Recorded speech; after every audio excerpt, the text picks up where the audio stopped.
Hello साथीहरू, good morning हजुर सबैलाई। आज चाहिँ हाम्रो मकै छराइ हुँदैछ। यसरी यहाँ तलबाट जोत्दै लिएको यता 2 कला चाहिँ सक्यो। अन्त अहिले चाहिँ खाना खाने टाइम भयो अलिको। अन्त गोरुहरूले पनि यहाँ घाँस खाँदैछ। यहाँ घाँस खाँदैछ अहिले यिनीहरू पनि थाकेछ। पापाले चाहिँ मल छर्दैछ। पापा चाहिँ यता मकै छर्ने अरे नि त। यहाँ चाहिँ डल्ले खोर्सानी रोप्ने भन्थ्यो, फेरि क्यान्सल भयो, मकै नै छर्ने भयो। यो चाहिँ मकैको बिउ। अन्त यो चाहिँ छर्नुपर्ने। यो चाहिँ मकैको बिउ चाहिँ अब यसरी छर्छ अरे। म चाहिँ आज फर्स्ट टाइम छर्दैछु।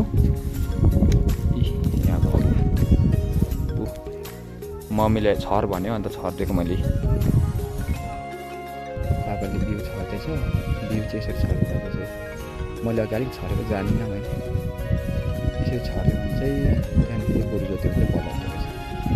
यो 31 वर्ष चाहिँ अघि जोतिहाल्यो। मम्मीले ड्याङ हालेर गर्ने भन्दै थियो, फेरि पापाले पर्दैन यसरी छर्नु भनेर चाहिँ त्यहाँदेखि फेरि क्यान्सल भएर चाहिँ अब मकै यो छरेर मात्रै जोत्ने भएको छ। यहाँ चाहिँ दाजुले अहिले जोत्दैछ गोरु। यो कल्ला चाहिँ हाम्रो लास्ट हो, सक्नु आँटेको कल्ला हो।